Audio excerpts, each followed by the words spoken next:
Rabbi Daniel Hartman of the Hartman Institute is one of the most influential rabbis alive today.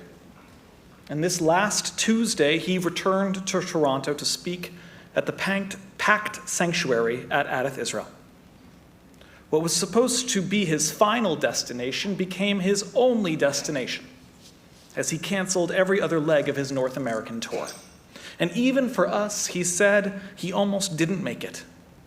He walked through the nearly empty Ben Gurion Airport, an airport that he made it through in 7 minutes. And he thought to himself, it feels like a betrayal right now to leave. And he nearly turned around, and yet he made it. He was glad to be with us. We were glad to be with him. And tonight, I feel the need to share some of his words with all of you as best I understand them. It is impossible not to be touched by the feeling of looming hatred now. From bullets fired at Montreal Jewish schools, the frustrations and fears of our students at the TDSB, threats of Molotov cocktails, violence on college campuses, and of course, the ever-gnawing litany of voice on social media. And we are asking ourselves, what are we to do? What is it possible that we can say? And Rabbi Hartman argued that there are currently three kinds of people that we are encountering across the aisle, as it were. 3 kinds of people who are either in opposition to us or that we have a strained relationship with at this very moment.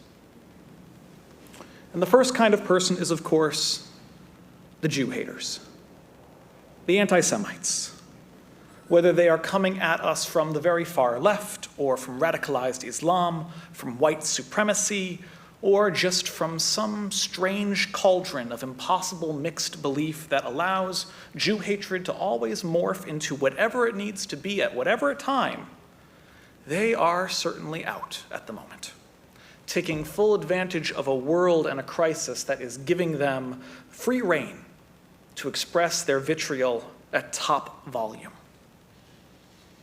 And to them, Rabbi Hartman says, do not waste your breath. We can't give them free rent in our heads. Fight them all you want. Stand up to them when you see them. Go out and demonstrate. Support your Jewish community. But you do not have, and no one does, a brilliant line that will disarm them. You have no compelling or human argument that will enlighten them. There's no common ground to be found with them. They are a lost cause. So stand up to them. Stand up to them in the real world, defend your people, proudly live a good Jewish life, and stop wasting your time and energy on them. That's type number 1. Type number 2 is the kind of person in a sort of middle group. Last year, miraculously, they were all suddenly experts in Ukrainian sovereignty and Russian foreign policy. And this summer, it turns out they had a degree in India-Canada relationships. And they are easily swayed by what they see and what they read online. To them, a TikTok is definitive proof, and a tweet from a celebrity is a nuanced, researched opinion. But it's hard. It's hard to understand why we can't seem to have conversations with them. And so one needs to kind of understand some of the foundational philosophies of the Hartman Institute when he talks about power and powerlessness. For 2,000 years, the Jews were powerless. And in modernity, through Zionism, we have rejected powerlessness. We are blessed with the ability to make decisions for ourselves as a people, to determine our own fate, to choose our own destiny, to rule over ourselves as full members of the human family, as all of the other nations of the world have that right. And it's an unfortunate side effect that when you make that decision to wield power, you are going to discomfort others who would like you to be powerless. And it can be very seductive to argue, oh, I wish I could go back to being powerless. Our ancestors did it all the time. Oh, I wish I could go back to Egypt and never have to worry about all the problems of the world. Instead, I could simply mourn my inability to change them.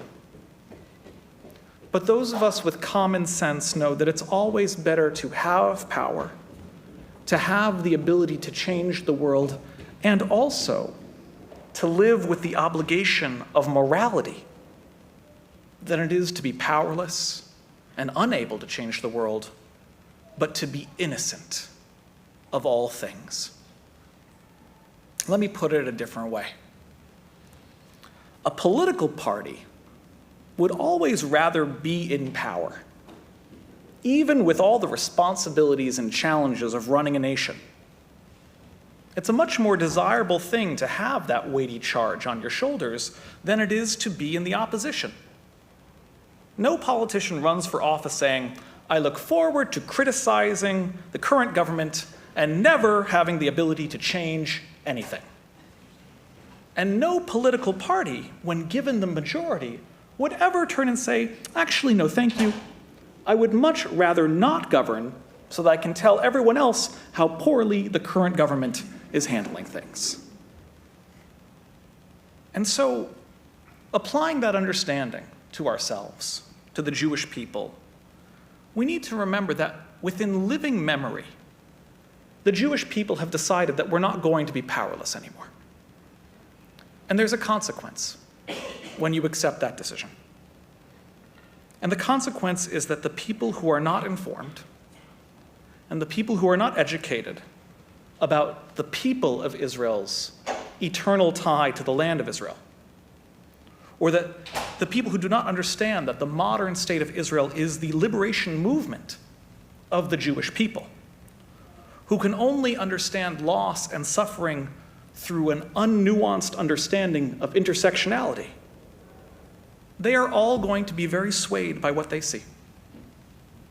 And what they see is the powerful, high-tech, advanced Israel with its first world army fighting the powerless. And I saw you flinch. You may say, the powerless? The powerless terrorists who murdered 1,400 Israelis? The powerless soldiers who are currently firing tens of thousands of rockets into Israel? The powerless engineers who built a tunnel system so robust and complicated that the international witnesses consider it to be the world's first truly underground city? The powerless criminals who are holding 240 plus stolen Israelis as hostage so they can be used as a bargaining chip? The powerless, highly trained military force that has ruled Gaza for nearly 20 years? Yes, those powerless people. Because that is how the world sees them. Hartman, in his most recent book, condemns media personalities who help foster this narrative. And yet, nevertheless, to these people whose opinions are heavily biased, but who are themselves not actually anti-Semites, there is still room for conversation. To quote Rabbi Hartman, Zionism can still make its case in the marketplace of ideas. But they are not who he believes we actually need to be communicating with right now. They're not the ones that we need to be starting with right now. The people that we need to be communicating with are the people who have moral questions, the people who have ethical objections about the way that Israel is handling the war, the people who are not anti-Semites, who are not easily swayed by misinformation, but who are nevertheless deeply uncomfortable with the deaths of civilians, who have the concerns about military force and its repercussion in the West Bank, the people who dread the idea of a reoccupied Gaza, the people who remember that the current Israel coalition is the most xenophobic and extremist that has ever been elected, the people who feel that it is their duty to express very real ethical, moral dilemmas about what is going on in this world today.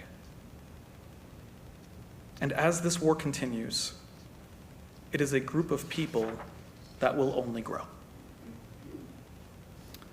And to Rabbi Hartman, the greatest mistake that we could possibly make is to treat these people in one of two ways. The first would be to lump them in with the anti-Semites. As he stated so eloquently, we must be very careful with that accusation. If you accuse someone of anti-Semitism, and they know in their heart of hearts that they are not, you have made an enemy for life. And this is something I feel many of us can feel to be true. If you have ever asked a nuanced question or expressed a complicated opinion about a complex subject and been attacked in the middle of expressing that vulnerability, you know how hard your heart can become in an instant. And the second thing we must not do, according to Rabbi Hartman, is to treat this third group's concerns as if it were a public relations issue. There is a lot of talk about this being a PR war, that Hamas has excellent PR, that Israel does not have good PR. And you know what? With that middle group of people, the easily swayed ones on social media, that might be true. But with those who express genuine ethical and moral concerns about how Israel is waging war, with those who are concerned about the life and safety of human beings created in the image of God, and who are willing to dialogue with us about their fears, if you treat their matters, their values, their fears as something that can be spun, as something that's just a matter of PR, instead of treating it as a high question of ethics and morality, we will lose them forever. We cannot claim that our principles are strong if we abandon them to use the ones utilized by our enemies. We cannot embrace the methodologies of Hamas and dehumanize and distort reality because it is expedient and effective. Not if we want to remain ourselves, and not if we want good people on our side. And we want good people on our side. Because as hard as it is to say, this is a just war, and our case is just, and our people and our nation has the same right that every other nation on earth does to determine our own future, to live in our own home, to be safe, and to try and create peace. And yes, there are plenty of anti-Semites out there. And yes, there are plenty of easily swayed people out there. And there are good people out there, too. And there are even, and I know this hurts to hear, good people who disagree with us. But that's also the hope. That's the hope that Rabbi Hartman left us with. That if we speak with them while remaining a moral people, arguing for a just cause, and refusing to become our enemy, there is a lot of room for blessings to come out of that conversation. There is room for healing. There is room for dialogue. There is room for education. And there's even new room for new allies. May we find the courage and the strength to live up to his wisdom. Ken Yiratzon. Shabbat Shalom.